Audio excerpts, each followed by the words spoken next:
Hello, all you marketers out there. My name is Ian from marketingstrategy.com, and you're listening to another marketing strategy talk. And recently, I had the pleasure to interview Chris Walker of Refine Labs out of Boston. And Chris is setting the B2B marketing world on fire right now. And I highly recommend you go check out his content on LinkedIn. And what makes Chris so unique right now is the way he thinks about what most would consider traditional B2B marketing channels and strategies. His takes are different, they're creative, they're clever, but maybe most importantly, they're honest. And you'll see exactly what I mean in our conversation. Right, so let's get into it.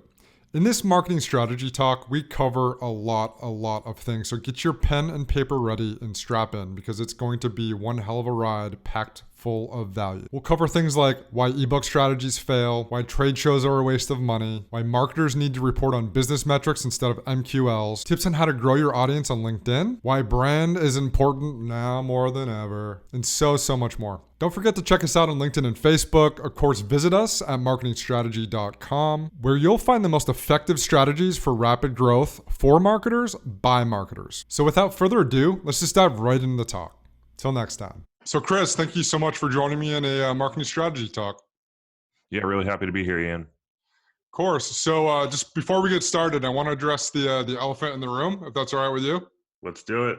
All right. So for all you marketers out there pulling this tape 100 years from now for like historical record, I think Chris and I just want to let you all know that getting a quarantine haircut was damn near impossible. So please forgive myself personally for this atrocious haircut that I assure you it's not so great. So be gentle on us. I actually haven't gotten a haircut in 2 months, and I'm just holding out, hoping that they open soon. Because if it goes on much longer, I'm gonna have to do it myself. I'm almost at that point, and I know my wife is. So I think there's whispers of New Hampshire. So I'm based out of Massachusetts. So is Chris. There's whispers of New Hampshire opening up their haircutteries. They're open. So you I can like understand, however, travel. that you need proof of residence in order to do it. No way. I swear to God. Because I was gonna go and do it the first day they opened, and you need a New Oh Hampshire my ID or God. some other proof of residence. It's crazy. What a world we live in, man. hmm Good Lord. So before we kicked it off, we were just talking about Portsmouth. I worked there for about 4 years, and I think you have a connection up there. I'm kind of curious to see kind of what your favorite restaurant or lunch joint is before we get into the nitty gritty of marketing here. Yeah, I lived in Portsmouth for about 18 months. Loved the little town there, and then I outgrew it and wanted something bigger, so I moved down to Boston. There are Yeah. so many good restaurants there. A couple that come to mind: Row 34, which is also a location Oh in yeah. Boston. However, I like the Portsmouth, New Hampshire location better. Hmm. And on top of that, um, I know the person who owns Surf, so I'm a Oh big yeah. fan of Okay. Surf. Surf's great. Surf is good, and then Jumpin' Jays, but like as you can see, pretty much all seafood when I go to Portsmouth. You can't go wrong there. I think Portsmouth in general, the fish there, and like obviously the lobster rolls and all that stuff hmm is top notch. So, all right. So I'm really excited about this one. I think you are, dare I say, one of the leading voices in B2B marketing right now. I know that's probably weird to hear. So, but I do want to kind of call out a couple things in this interview. So, first off, do you consider yourself a contrarian, and do you think that's important in B2B marketing right now? I don't consider myself a contrarian. I might have controversial point of views based on the people that read the content. However, if you just like, I tell the truth, and Yeah. I now that I've left, and I worked in companies for the first 5 or 7 years of my career, and I recognize now that because I don't work in them, I can just tell the truth. I know that the people inside of the companies can't, because they might be reprimanded or fired for calling out all the dumb stuff that happens in there. And so I become the voice that hopefully pushes people to challenge some of the behaviors in companies that I think are outdated, Hmm. ineffective, seller centric. And so that's how I see it. And I think that's really interesting because that was the first impression I had of you when I started. I don't know um, what the first piece I came across of yours was, but I do remember kind of just literally stopping what I was doing and just starting to read almost everything on your profile. And it was like you were inside of my head, kind of saying all the things that I felt in my gut, and you were saying them. So, and if everybody who doesn't know Chris, go look him up on LinkedIn, and he has a pretty serious following on LinkedIn for this exact reason, I think, is because you are saying things that aren't in line with what everybody else is doing. And it's honestly a fresh take, I think, but it is very much in line with what I would also consider kind of the truth right now. I think It's it's what just we need, rooted in man. experience and data. Yeah. So like I worked in the company. I ran the paid social ebook Right. downloads and passed them to reps and looked at the metrics. And I audit 3 to 7 companies a month, and I see the exact same thing. Nothing has changed except the performance is actually getting worse. And so, I mean, I just look at it objectively about 2 things. One, is it working or is it not Right. based on data? And the second thing is this seller centric or is it buyer centric? Hmm. And those are the 2 ways that I look at things. And over time, I've realized and learned and preached that being buyer centric also means better business results. Yeah, no joke. And I think that's also one thing that really grabbed me too is buyer centricity. So I work at a company that is all about customer centricity, and I don't think we were necessarily being super buyer centric at the moment. And I specifically started looking at your content, I think it was a very easy call to just align those two kind of methodologies together and create this cohesive, just be, I hate to use it because it's kind of overused, but like the human centric company, like make it easy for people to engage with you, buy from you, interact with you, give feedback to you. I think that's kind of where the market and just business in general is going. I think it's getting to just making things focused on your end users, desired outcomes for those people. Yeah, Um, and one point on that, and this might be tough for some people to hear, but I just see it a lot, is that no company is going to tell themselves that they are not buyer centric. So every right. company tells themselves that they're buyer centric. Very few actually live it. Yeah. And I think one of the tactics too that you really called out, which I love, and it's basically letting people consume content. So like your approach to paid distribution is very different than most. So Different than companies, everyone. yeah, right. So let me just break it down for those of you that aren't aware of it, and correct me if I go out of line here, Chris. But essentially, your hypothesis, or maybe it's not, it's past that at this point, is That's it. Yeah. like if you're running a paid ad, don't ask them to fill out a form, don't ask them to do XYZ. What you do is you want them to consume the content. You have one purpose for this piece of content that you're kicking out, and it's for them to understand it or read it. Can you expand on that a little bit? Why you think that's the right move, and kind of your successes doing that? Yeah. So, in essence, the way that I figured this out was when I was running the ebook campaign paid social, Right. and this was in 2015 or 2016. And so we ran highly targeted paid social ads to download an ebook. We got Hmm. 500 conversions in a week, Right. and then we sent out the automatic reply email with the link to the ebook. And I looked at the click through rate on that email, and less than 10% of people clicked through the email. Come And if you on. look at the engagement metrics on the content, very few people actually got through it. And so, what I learned is that we were creating a lot of friction for someone to actually get the content, which was the whole point of the execution. Right. Right. But the side note is that a lot of companies have to do it that way too because of how they're scored. And so, luckily for me, while I built this demand gen function, I was able to elevate the metrics that I reported in to the company. And I reported at the business level. I reported on pipeline and Yep. sales cycle length and win rate and marketing source revenue. And so the amount of MQLs or demo requests never hit the CEO's desks. Yep. And so, Right. And for those that's reasons, I had the flexibility to make the choices that I thought were best for the organization from a revenue perspective. And a lot of people don't have that flexibility. And so they're driven to get 1,000 ebook downloads, regardless of whether or not anyone actually reads it. wow. And let's explore that a little bit. So in theory, I 100% agree with you. So for those companies out there that are already being measured on MQLs, they have their entire funnel built around these conversion metrics. How do you make that transition from basically measuring on MQLs to measuring on essentially pipeline?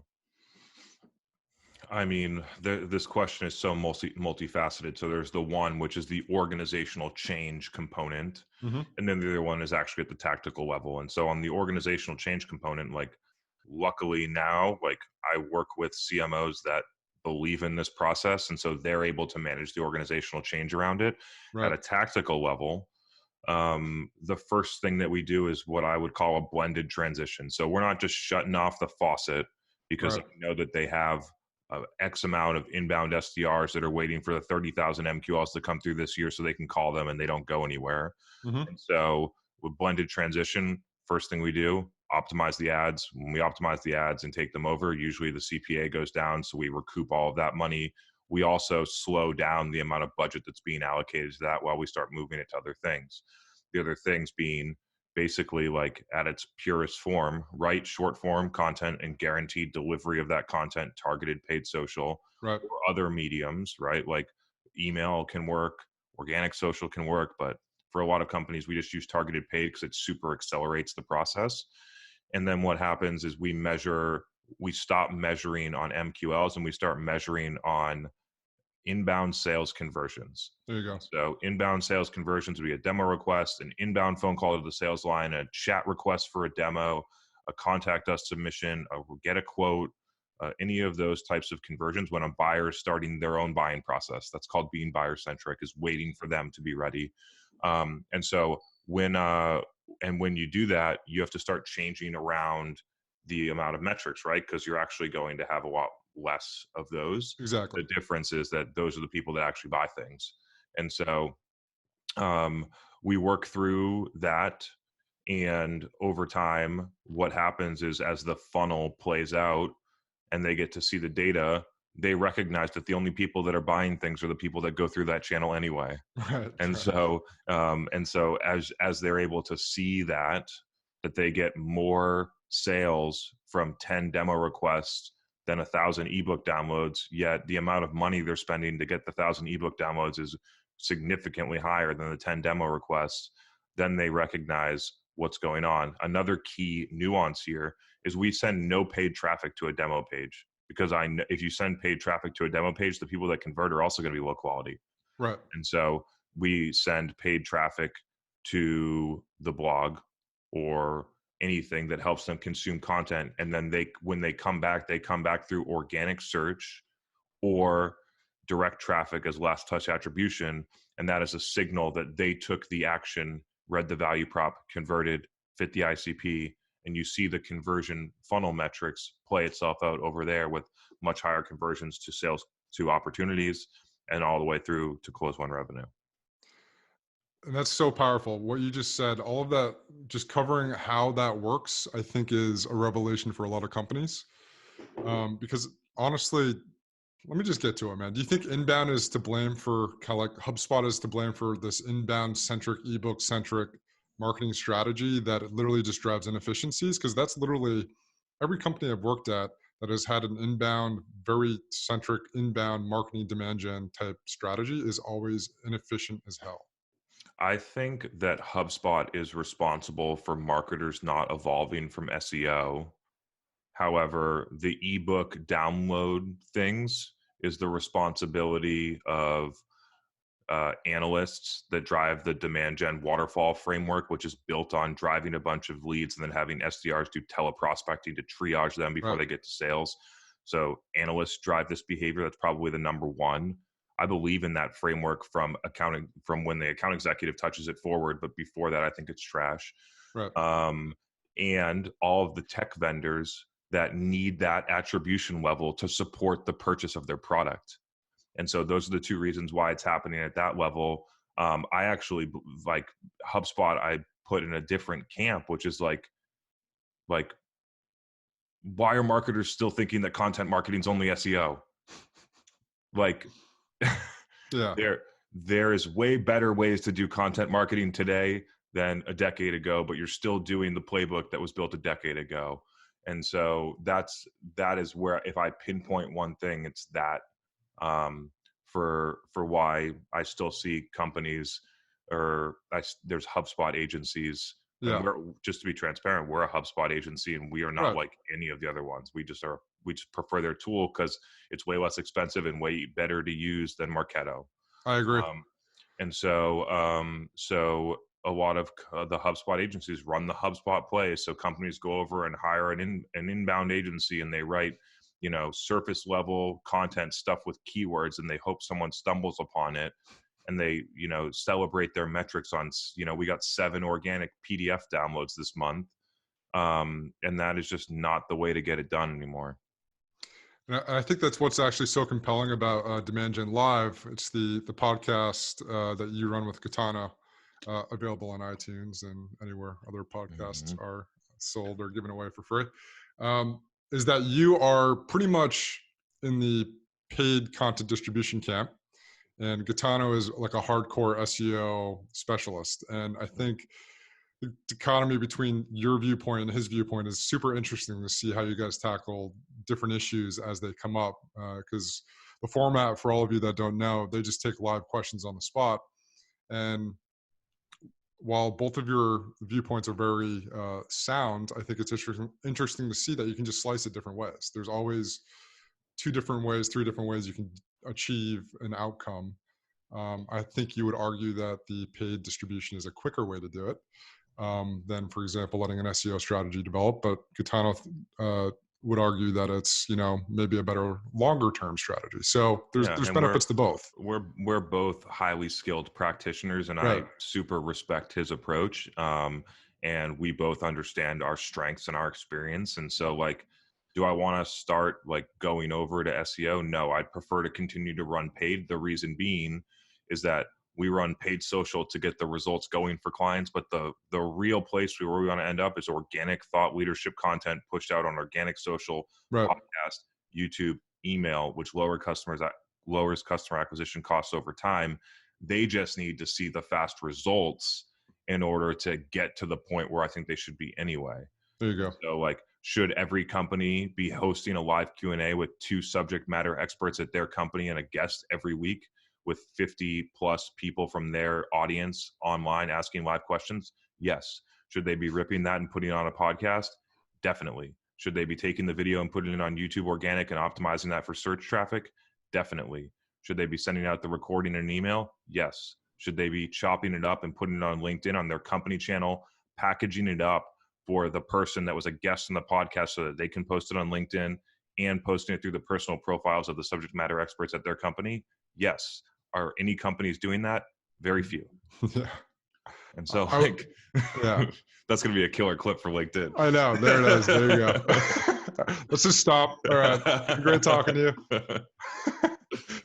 So, and I think there's so much to unpack there, but honestly, the one thing that gets me is like these companies on LinkedIn, I am as guilty as the next. So I'm VP marketing at a tech company, and I've been doing LinkedIn company profiles wrong. And I think I've already put a playbook in place over the last couple of weeks, just consuming all of the content to kind of change that up and try to be more human about it and kind of treat it as a personal profile.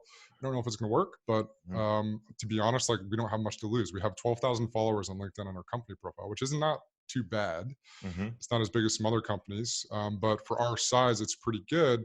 But we get almost no engagement on it because it's robotic. It was corporate, so we're going to switch it up. I think that's the core metric that we need to look at on LinkedIn is not followers. There are people with 100,000 followers that post and get 2 likes because 1, their content isn't good and they had a bot invite people before LinkedIn stopped allowing it. And so, like, that is not a metric that matters. Like, if you look at people on Instagram that bought hundreds of thousands of followers and get no engagement, that's why. And so the metrics we need to start looking at are quality of engagement. And so, who's liking the post? exactly. Is it a bunch of people? Is it a bunch of bots from the, how do I say this? Is there a bunch of bots from people in Asia? Or is it CMOs and CROs at companies that you're trying to sell to, or influencers of people at companies you're trying to sell to? And who's commenting? Yep. Is it those people? And what are they saying? Who are they tagging? What's going on in there? And those are the indicators that matter.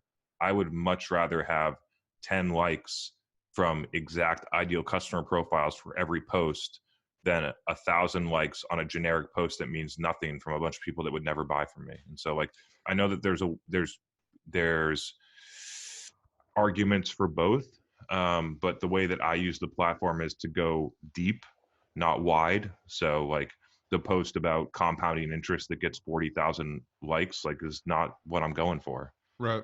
Yeah. And I think you've done LinkedIn better than most I've seen out there. So I agree. You go deep. You're focused, right? So you don't comment on every random thing. It's Just like, stay this in is my my lane. thing. Yeah. And you basically really hone in on providing a ton of value.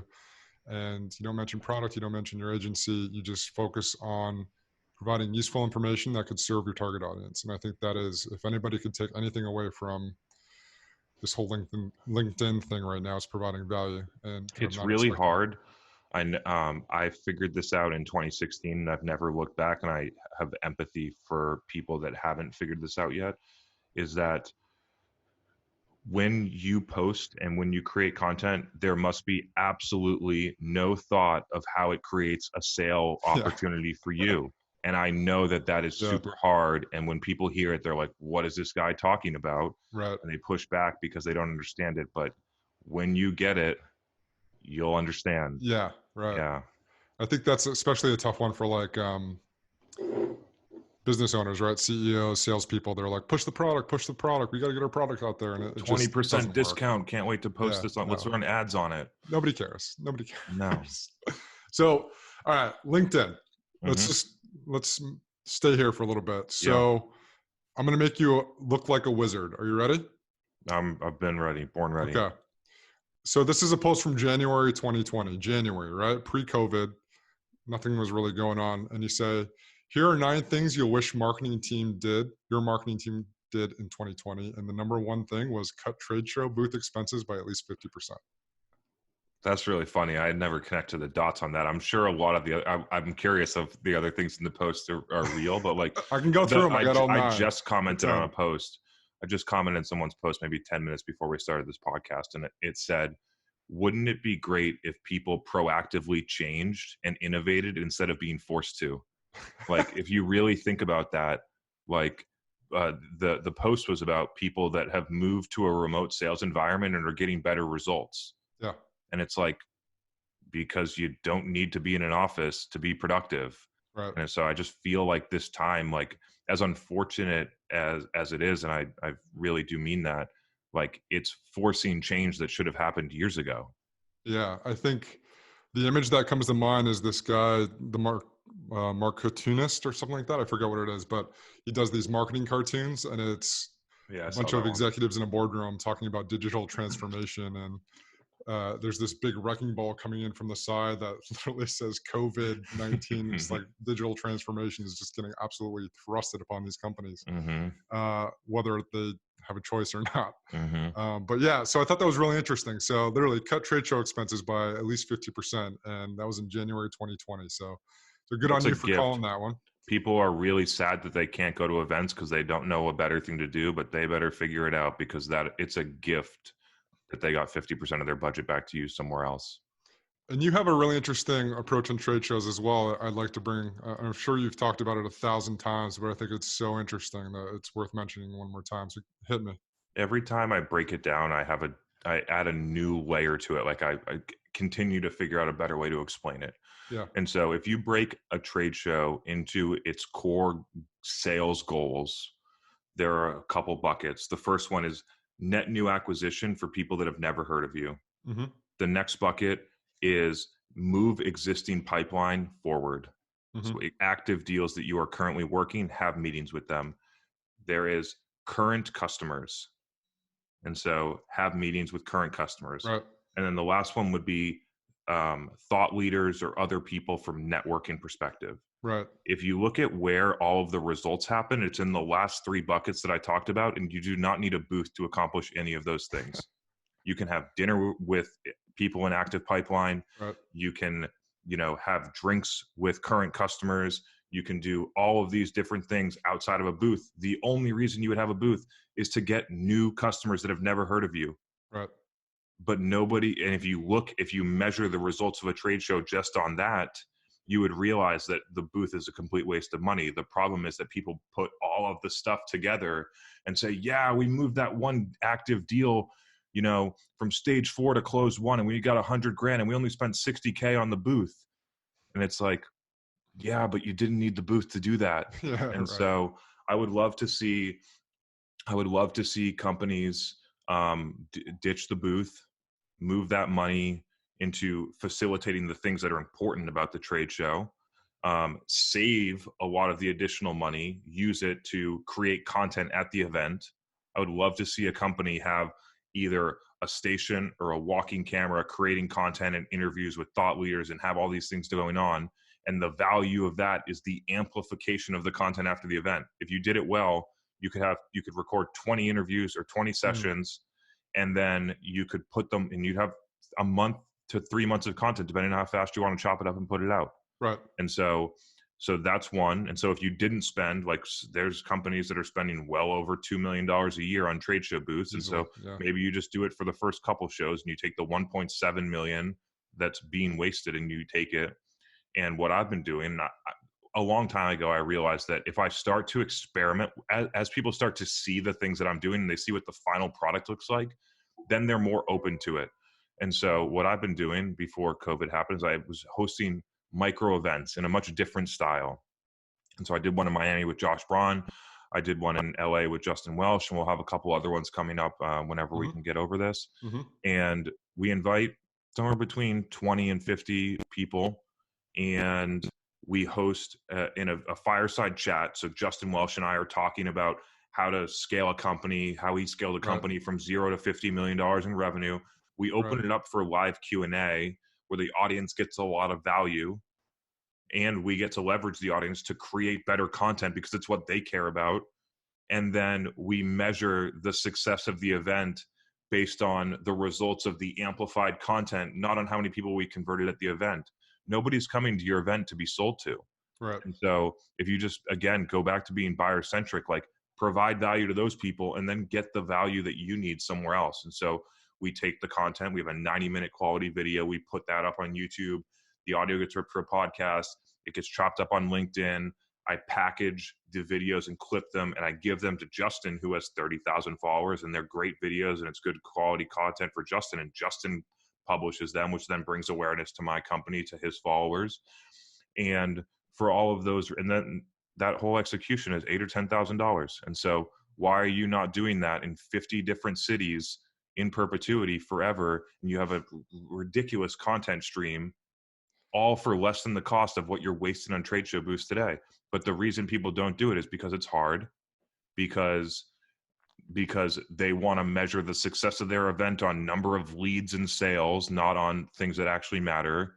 And so that is the long-winded, my view on what's happening in trade shows today and what you should be doing instead. So let me build on that, because I'm in 100% agreement with you on that. And we've done something at my company similar, which is run our own conference. So we literally, kind of like you said, those little micro events. We did something for 200 people. We called it Monetize Amsterdam, which is like this sub brand we have. But it was basically a thought leadership style summit where we didn't pitch product. It was, we had our best customers tell their stories about how they're improving their experience program.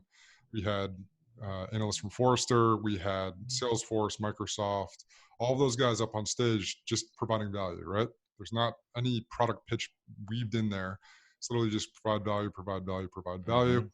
Mm-hmm. And we did that in Boston, Amsterdam, Sydney, Australia, Silicon Valley.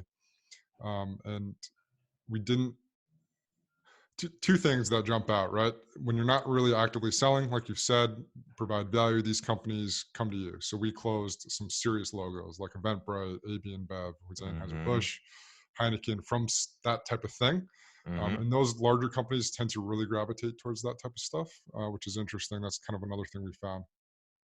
But the second piece is, if you get your clients up on stage, these are clients that were really hesitant to do a case study with us before. But if you get them up on stage and talk about it and you film it, it's literally, like you said, it's content that you can literally Mhm. chop up, reuse. Probably more authentic too. Way more authentic, man. It's so much better than a crappy little PDF that's 3 pages rambling on about your own company and how great you are. It's literally right from the customer. We don't control their message. We just kind of Mhm. tweak it for, presentability, so it's easier to understand or better received by the audience. But you nailed it, man. It's authentic. You get the case study. They feel great about it. They spread it around their company. It's one of the biggest game changers for our company was avoiding literally trade shows and just kind of saying, all right, we're just going to do our own thing. And And there's most companies are spending somewhere between 30 and 70% of their variable marketing budget on trade shows, which restricts them from trying anything else because they don't have enough money to try it. right. One thing that I would ask you is when you did them in different cities, was it the same speakers at each one? No, so we hustled pretty hard. It was a lot of effort. I So we love did it. different speakers, Because the different content customers. amplification afterwards, if you have the same piece of content, you can't use it over and over. So there are Exactly. some companies in the US that do a road show and do 15 stops and present the same piece of content at every single Oh, every no way. single location. And you could have 15x the amount of content if you had different speakers and different topics at each city, which is what I would prefer to do. Yeah, that's the right way to do it. I think you different topics, different speakers, like exactly what you said. If you're going to do it and you're going to spend the money to do it, you might as well get something out of it outside of just the attendance. You got to Yeah, so get that so content and talk me repurpose it. about the big logos. Now I'm going to start interviewing you. All right, here you go. Switch it. So talk to me about the big logos. Were those on your like ABM target account list, or did they just kind of happen? How did Yeah, that good go? question.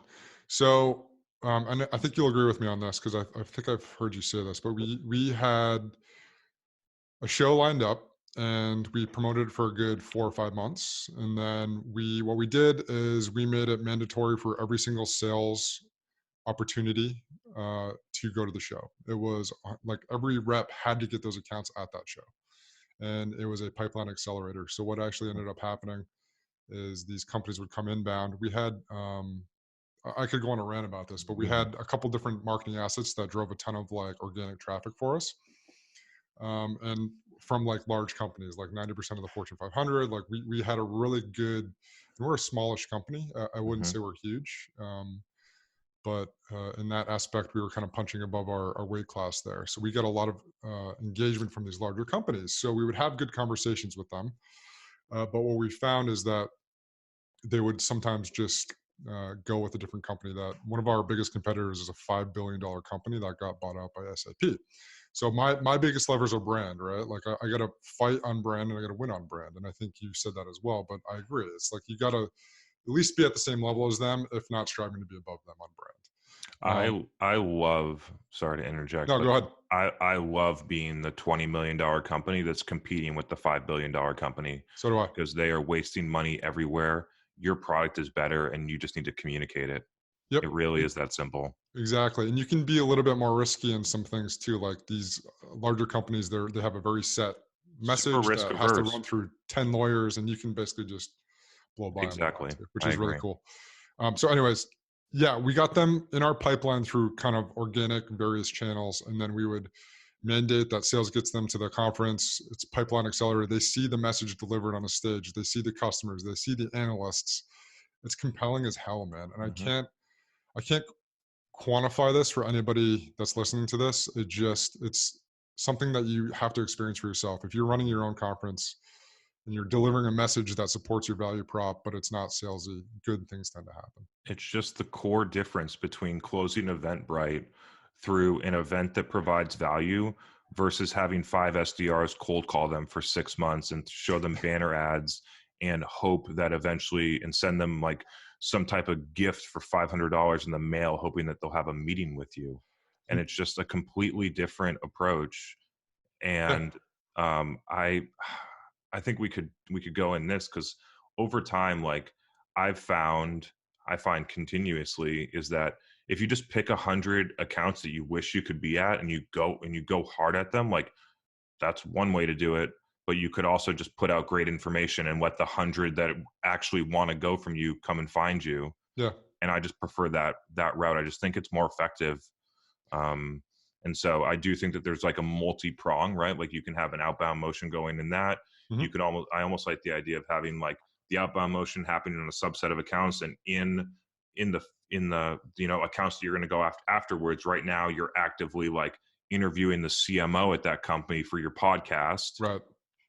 and then a sales motion might start in 6 months, if at all. Because what I think I'll find is that if you do the podcast with someone and you have 100 accounts, like two of them, when they need something, they'll actually you'll be top of mind Of in a course. completely different way. And so, yeah, I have some kind of like feelings with how ABM's practiced today. I think that it's more like account based outbound sales Of course it does. Yeah. than marketing, and that message is driven purely by the vendors that sell the tool. And so I just look at it in a different way. I'm with you, man. I think the other thing that really jumps out at me too is like, fine, have a target list, right? That's totally fine. That works. That part of it does work.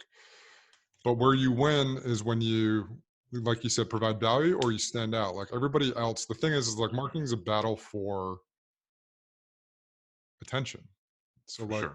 you gotta get the attention of the other account, and you're not going to do that if you're doing the same playbook 40, 50 other.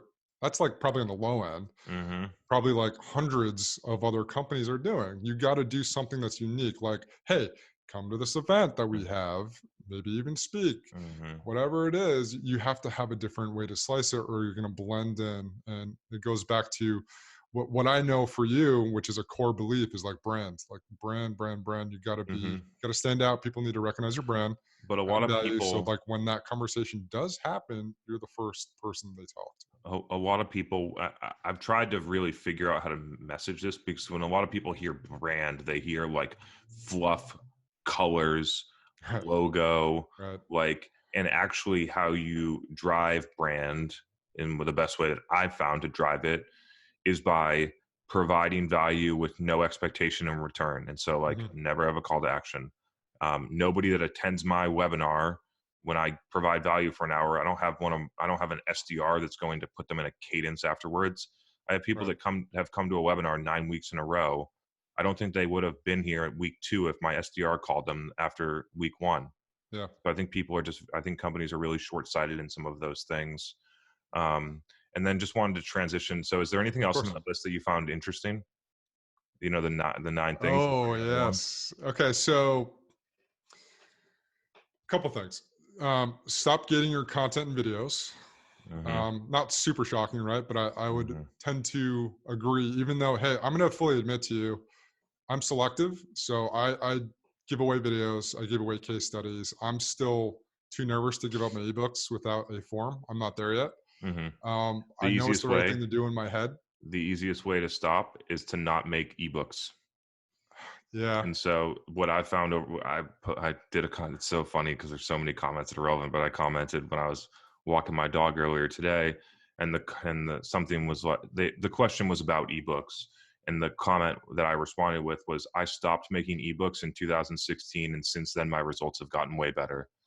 And so because you stop getting so married to having a 10-page PDF that is tough to read, and you start focusing on how high frequency, high volume, high value items. I think that the reason the ebook prevents people from doing things is because you can't produce it in volume. And right Yeah. now, the way people consume content, when a social environment, you need to figure out if you're going to take the ebook and you're going to find a way to break that down so you have 10 social posts every couple of days, like maybe. Yep. But I don't think that many people try and do both because they have the ebook gated, so they don't want to give it away organic, which is just weird. So I might differ with you on this. Yeah, let's hear it. So our approach, and I'm going to give you some backstory. We have a report, right? So it's not an ebook; it's a report. It's an Hmm. industry level report that we run.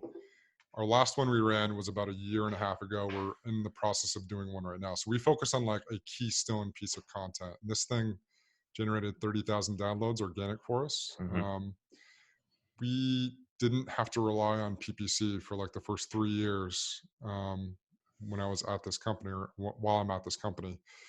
That might be short-sighted by me, but we were ramping, right? So like we had to Hmm. conserve cash, all that stuff. I think you can focus on keystone high quality pieces of content, gate them, get a good amount of leads in, and then kind of, as long as you're not letting what you said suffer. So like if you're not producing, because it is, again, it goes back to the awareness and the attention thing. Hmm. If you're not out there every day, twice a day, Hmm. it's going to be kind of tough for companies to remember you. But that's why I'm struggling with that, man. You could probably challenge me on it, but that's where Yeah. I'm at. It's like, I know that if I don't do it, I'm giving up 30,000 emails. Yeah, I was going to say, do you think those people are leads or contacts?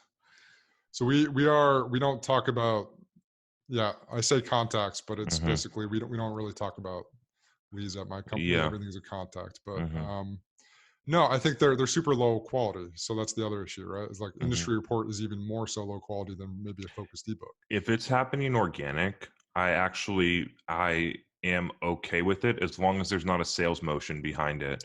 And Right. so I think that is like maybe the core difference. The two things that I see not working for companies is, one, using paid to drive downloads of content and immediately put them in a sales Yeah, that's cadence. insane. That's insane. The second one is using paid to drive downloads of the content, putting them in a nurture sequence with 8 emails, and if they don't, come through that, which nobody does, then put them in a sales Right. cadence. And so for both of those, the paying for that execution with the It's crazy. expectation that someone that downloads a book is all of a sudden going to buy your 100K ACV SaaS tool, just I think is, yeah, it just comes back to being seller centric. It's delusional is what it is. You can say it. I think lead scoring plays a big effect, right? So like if you have 30,000 downloads coming in, you need to be able to sort through and sift through which ones are consideration level contacts. Like, are they doing things that look like somebody that is interested in buying? Mhm. Um, Why uh, why yeah. wouldn't you just wait for them to give you the signal that they are buying, that they want to How would talk they to you send that signal? by reaching out to you? That's what I'm saying. So like if they Yeah, reach out to us, like if they request a demo or exactly. book a meeting, that's when we pass it off to sales. We Precisely. literally, we shave off, I think it's like 75% of our leads. We don't ever pass the sales. Yeah. Yeah, I did the same thing when I was doing this in 2016. Unless you made a sales conversion, you never moved from HubSpot into Salesforce in an opportunity, Yep. because you're just wasting your sales team's time. 100% Yeah. and losing their trust, which I've heard you say too. And I'm Yeah. right That's there a with you, big man. that's a big intangible. I'm really Yeah, it glad you is. recognize that. Yeah. It is. And that's how the whole marketing delivers crap while you're not following up on the leads. Like that is a killer. And Yeah, you don't, I've really yeah. figured this one out and why that's happening, and so I'll just really quickly. This is all the misalignment starts at the culture level, Mhm. but it presents itself much lower, and so it starts at Mm, the culture level. And at mm, the culture level, everything is driven on sales metrics, not on brand metrics, and so they're right. driven on sales metrics, which therefore leads to marketers needing to do whatever to support the sales team, Mhm. and misguided decisions drive a volume metric because that's what they think that they need. And so Mm, then marketers do all the wrong things to hit the volume metric, which then drives a bunch of trash to sales. And then sales says marketing is delivering garbage. And that's where the misalignment happens. And so people think it's at the metrics level or the tech stack level or all this different stuff. It is not. mm. It comes back to culture and it persists in metrics. Culture is one of those things too that you said it's like intangible, that if you're not hyper aware of those things, they can literally just eat a company alive from the inside out. And Yeah. it's pretty much it starts and stops with the CEO. Yeah. It really does. Interesting. So back to your list.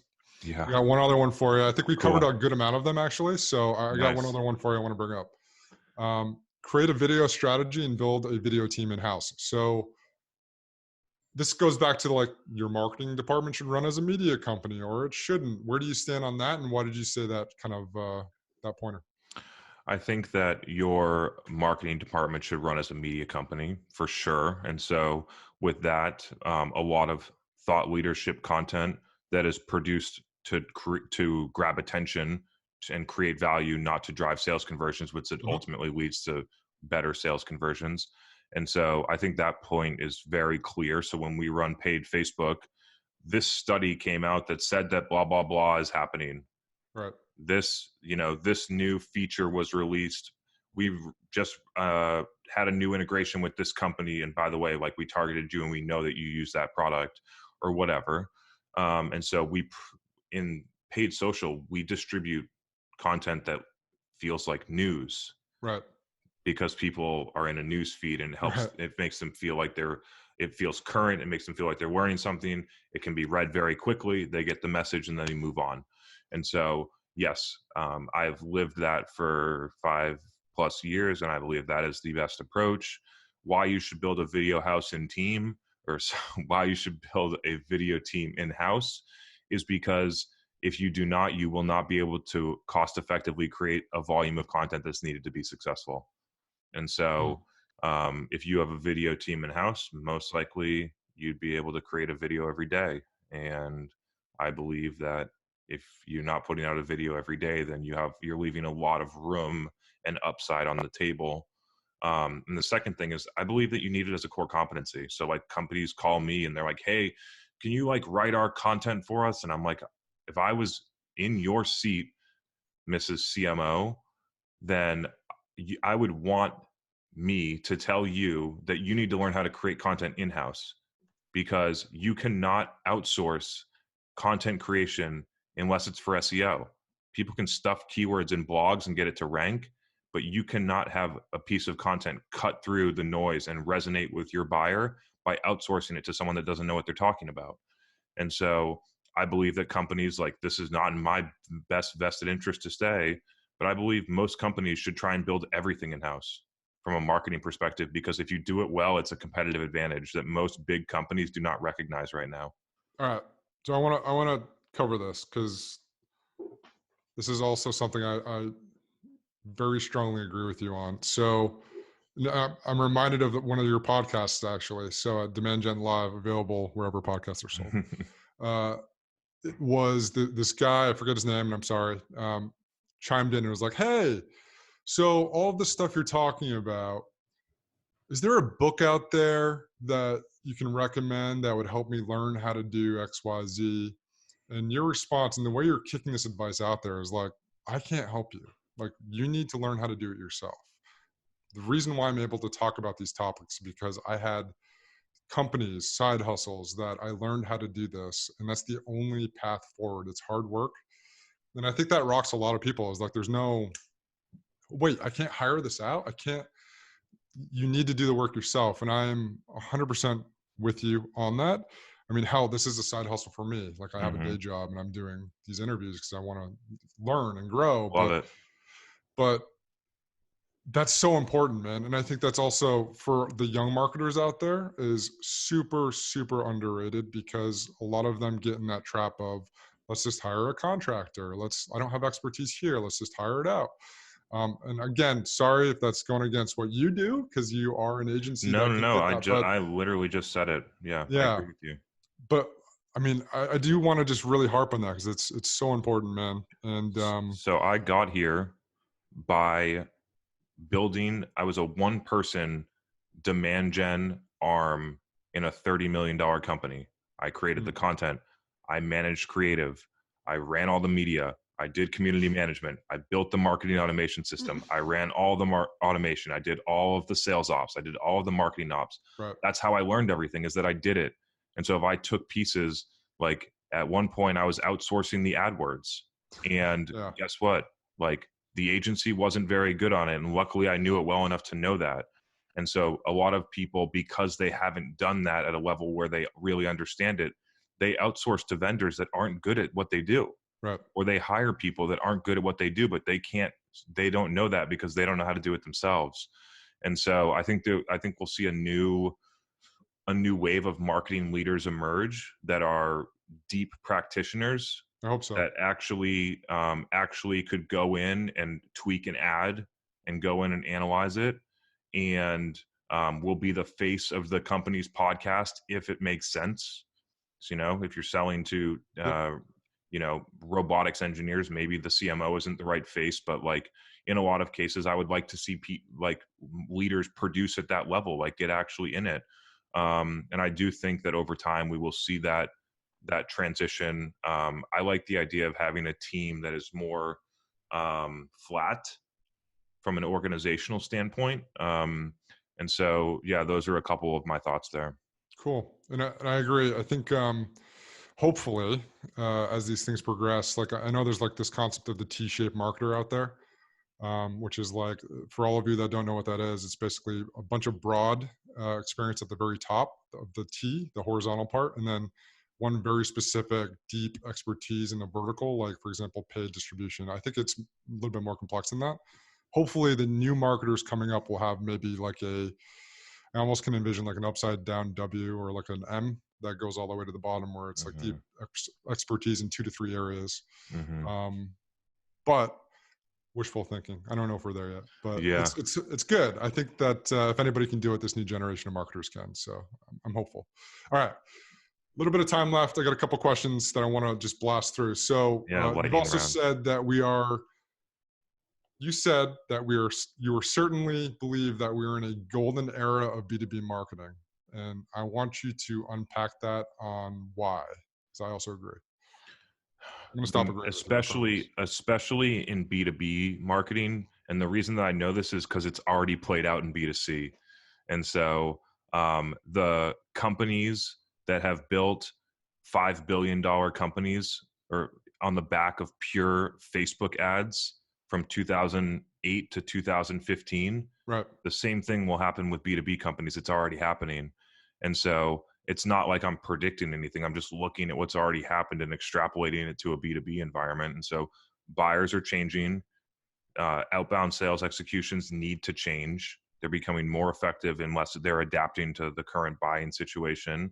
And frankly, marketing in most B2B companies is grossly underrated for how important it is because a lot of companies are sales led, and so smart companies are recognizing that they should be product led, which also means product and brand led, because if you just have a product, you need to be able to get people there. Right. And so smart companies are recognizing that. If you look at the difference between really strong marketing talent and the average marketer, the gap is huge.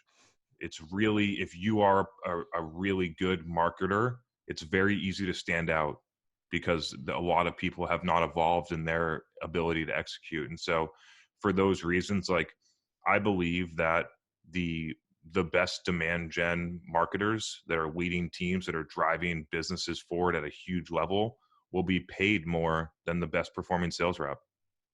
I do believe that that will happen over time. I don't know when, but companies that recognize how much more important that function is from a retention standpoint and a business growth standpoint and a customer acquisitions cost standpoint, and how rare to find those skill sets together are, I think companies will start to pay more for it. And so that's why I think it's the golden era. I think the people that work really hard and understand the craft will be really successful. Do you want to drop the mic or shall I? I'll do it. I have to edit that out. Sorry for anybody listening. All right. So the last thing I want to cover is that it would be kind of a tragedy if I didn't. You have access to a good amount of SaaS companies under your clients list. That if you could pinpoint one thing that almost every SaaS company is doing wrong, what would you consider that to be? That you work with personally, not to call out any of your clients, but I think that all of my none of this is new. I think all of my clients overspend on trade show booths. okay. I think that is probably the easiest one to pick out. I would say that a majority, not just at companies that I work with, but companies that I audit and consult with on a one-time basis or things like that, a big mistake that most companies are making are passing their inbound sales conversions to SDRs and not to directly to account executives. I think that's a huge mistake. As a buyer, I go through processes all the time and I never make it to an AE because the SDR fucks it up. And so, like, I just came in and I clicked the request a demo button and I filled out a form and I invited 3 of my teammates to see a demo. And you're going to have a 30-minute qualification call where I don't see a demo with an SDR. And then they're going to follow up with me with 7 emails and I'm not going to answer them. I already went and found your competitor and bought their product. And so that is a huge problem with companies everywhere. Is if you look at the data from the time from demo request submission to demo sat, how long is that taking? because people are not waiting 18 days between when they ask for the submission and they get the demo. They're going to go and find it somewhere else. And so I think that is something that companies refuse to do. They refuse to do it because I think that they drive a lot of low quality inbounds and can't, or they don't take the time to sort the inbounds based on the intent of the conversion. And the other thing that drives me nuts about that is like when I run into a really cool product that's super uber transactional and I have to request a demo and get like a BDR kit. And it's like, I'm ready to buy. Like, give me the $99 a month freaking credit product. card portal and like, let me sign up. That happened literally 2 days ago with me. I was going to get like a really cool, slick payment portal for one of the websites I'm building. And all I wanted to do was get it up and running in the next 20 minutes. It was like I had to sign up through a BDR. It was a disaster. Yeah, it's really tough. So I lit up their live chat. But anyways, all right. So we're almost on time here. So let me get through a couple more things. So I like to do this kind of word association exercise. So sit back in your psychologist leather chair and let's do some word association. All right. I'm going to kick out a couple different words and give me like, a couple of like a thought on where this is at. 2 to 3 words. Facebook ads. Very effective, very underpriced. Content syndication. Terrible use of money. Podcasts. Incredible opportunity if you know how to create good content that brings value. Video. Awesome if you're good at it. Trade shows. High value interactions, but that you don't need the booth for. Outbound sales. Needs to change. YouTube. Incredible place to act as a repository for videos and then search optimize them. TikTok. Haven't spent any time there. LinkedIn. The best opportunity for most people right now. Refine Labs. Changing the way companies do demand generation. Donald Trump. I'm just kidding. Don't answer that. I wouldn't have anyway. Yeah, I know. So I always like to end on kind of the final piece, and not to reference the previous guy in your podcast, but what are some of your favorite marketing books? Doesn't have to apply directly to what you're doing, but what are the ones that you enjoyed most over the years? I found it's not really even a marketing book, but I found Icarus Deception by Seth Godin very inspirational. Nice. I think that it helped really helped propel me to not be upset when I post a piece of content and 3 people like it and one person says this is dumb, because look what happened now. And so I really did I read that book one of the first days I started my company over 14 months ago, and found it very inspirational. I really like Tom Goodwin's book called Digital Darwinism, which basically explains in a lot of detail with really good examples why companies don't innovate. And so I found that one super impactful, where I basically have just taken why they don't innovate on product or business model and basically look at it as why they don't innovate in go-to-market model or marketing strategy or anything like that. The exact same, they place artificial constraints as to why they can't change. Those are kind of like the two main like books that I'm attached to and I really enjoy. And then I spend a lot of time on YouTube and learning that. And then once you have a core base of knowledge and you're doing, like you don't need to go back and reference other people. You're learning by doing. And so if you look at like I like to use this model where learning is 10% reading or learning, 20% seeing an expert do it, and 70% doing it yourself. Yep. But most people spend 100% of their time reading about it and watching someone else do it and never do it themselves, which is why they're never ahead. And so the reason that I don't believe in ebooks is because I spent a lot of time running ebooks and deemed that they were less effective. But I think the problem where most people get to is they don't know what to recommend instead. Right. And so I was able to just find things that I determined work better, like on a revenue standpoint. And so just like I built this whole company on just execution and learning. So just one final thing. Have you watched the Last Dance yet on ESPN? I have not. So I'm not a huge sports guy, to be completely upfront, but it's a show about Michael Jordan and kind of like a behind the scenes, right? And the one thing that I really just kind of gravitated towards was the fact that he will pick the one of the smallest things to get like extreme motivation out of. Like this guy said this or that guy said that, and I just kind of curious to see if you relate to that because it seems like I've also done this as well, so I feel okay saying it to you. But it seems like you've worked for some companies that don't quite get what you're trying to do, and you see the light, and it's frustrating. So you, at some point, just said, "Fuck it, I'm going to start my own thing." Is that about accurate? I would say that I'm very grateful for the companies that I Of worked at. course. And eventually I outran the company, which means that I wanted to keep innovating faster than what they were able to do. And I just know myself where if I'm in a place where I'm not able to go and try new things and innovate and experiment and move my vision forward, then I'm going to get really frustrated. I'm not going to be a good employee to the company. And so I had to move on when those places happened. And so I started my company mainly because now I only get to work with companies that are aligned with my vision. Right. And I get to experiment and I get to evolve by experimenting on my own content. And I just get so much more out of it. I am very motivated by being underestimated. Yeah. And so it was probably about, I, I probably had two customers back in like May or June of last year, and I was commenting on a post, and the person that commented back said, "Yeah, whatever, but you can't scale." And here we are, and we'll continue to go, but the company's going to grow 20x probably from that time to the end of this year, and that was Mm. motivating. When I was posting content on LinkedIn, I had some people that I hadn't heard of for 8 years, and I got 3 likes text me and say that what I was doing was dumb. Like, fuck you, you know what I mean? Like, Jesus. let's go, let's talk about what's happening right now.